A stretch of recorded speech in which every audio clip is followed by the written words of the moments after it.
नमस्कार प्यारे बच्चों। तो चलिए आज हम लिखित कार्य की ओर ध्यान दें। लिखित कार्य करने से पहले कुछ बातें ध्यान देने वाली।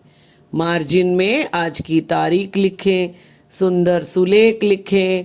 तो आइए आज का लिखित कार्य पाठ 4 नन्हा फनकार। नए शब्द प्रार्थना, डिजाइन, नक्काशी, पुश्तैनी, तलखी, व्यक्तित्व, मुआयना, बदहवासी, दखलंदाजी, आहिस्ता, उनिंदी, तराशना। अब हम कुछ शब्दों के अर्थ पर ध्यान देंगे, यानी शब्दार्थ। इन्हें हम समानार्थक भी कहते हैं। पहला है फनकार। फनकार यानी कलाकार।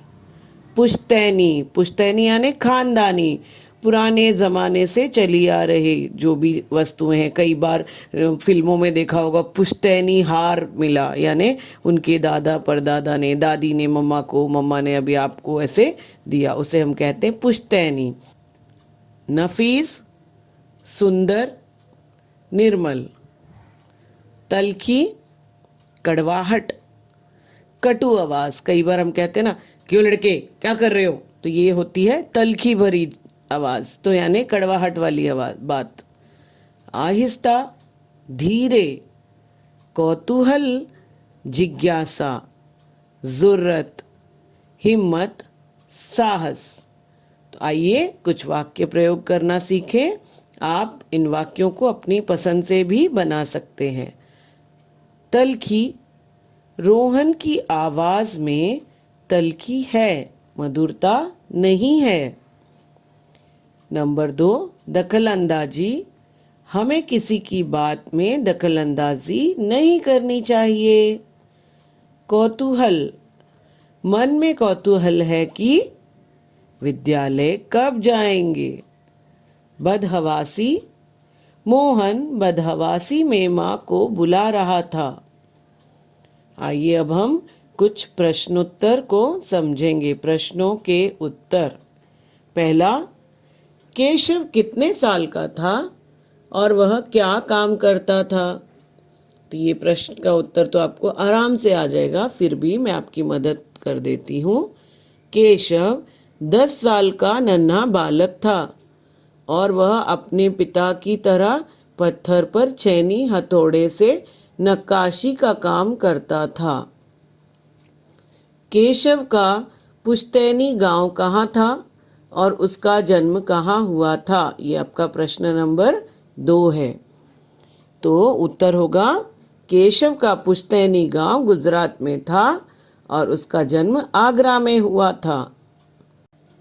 प्रश्न 3, अकबर को पहरेदार की दखलंदाजी अच्छी क्यों नहीं लगी। पहरेदार के कारण केशव को मालूम हो गया कि उसके सामने खड़ा व्यक्ति बादशाह अकबर है। इसी वजह से बात करने में रुकावट आ गई, इसलिए अकबर को पहरेदार की दखलंदाजी अच्छी नहीं लगी। प्रश्न 4, अकबर ने केशव से क्यों कहा कि तुम एक दिन बड़े फनकार बनोगे। केशव की लगन और काम करने के अंदाज को देखकर अकबर ने केशव से कहा कि तुम एक दिन बड़े फनकार बनोगे। प्रश्न 5, बादशाह अकबर सीकरी में शहर क्यों बनवा रहे थे। तो इसका उत्तर होगा बादशाह अकबर ख्वाजा सलीम चिश्ती के सम्मान में सीकरी में शहर बनवा रहे थे। प्रश्न 6, केशव की उम्र के बच्चों को क्या करना चाहिए, अपने शब्दों में लिखो।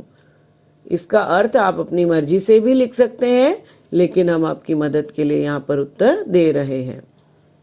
केशव की उम्र के बच्चों को पढ़ना लिखना, चित्रकारी करना, संगीत सीखना, खेलना आदि काम करने चाहिए। तो आप उम्मीद करती हूँ प्रश्नोत्तर, शब्दार्थ, नए शब्द सब अच्छे से समझ गए होंगे। आप कॉपी कलम लेकर लिखने के लिए तैयार हो जाएं और सुंदर अक्षरों में इसे अपनी किताब में लिखें। धन्यवाद।